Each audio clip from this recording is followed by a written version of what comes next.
Aujourd'hui, nous allons parler de la fracture numérique et de son impact sur la population bruxelloise. La digitalisation est désormais présente dans notre quotidien, notre vie professionnelle et même sentimentale et familiale. Les progrès technologiques et l'accélération de la digitalisation ont laissé sur le côté beaucoup de personnes déroutées. La fracture numérique est un véritable enjeu sociétal. Depuis l'exceptionnelle année 2020 et son lot de confinement, même les services publics et essentiels ont dû passer à la digitalisation. Voyons donc ensemble en quoi consiste la fracture numérique à Bruxelles.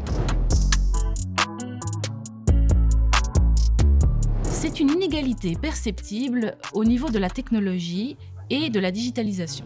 On peut diviser en trois ces formes d'inégalité, mais cela dépend fortement de certains critères, comme le genre, l'âge, le niveau d'éducation ou encore le revenu de ménage. La première forme d'inégalité est l'accès au matériel digital.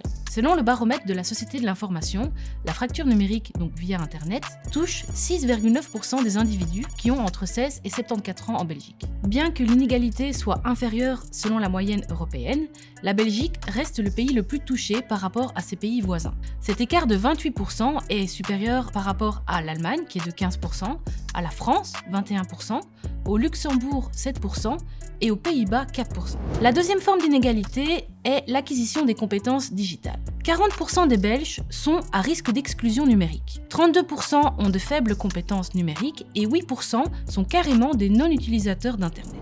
Enfin, la troisième forme d'inégalité est l'utilisation des services essentiels, comme l'accès aux banques en ligne par exemple, ou encore les plateformes numériques de services administratifs et publics. La digitalisation devrait pouvoir simplifier la vie des citoyens dans leurs démarches administratives. Cependant, cela peut représenter un obstacle pour certaines tranches de la population.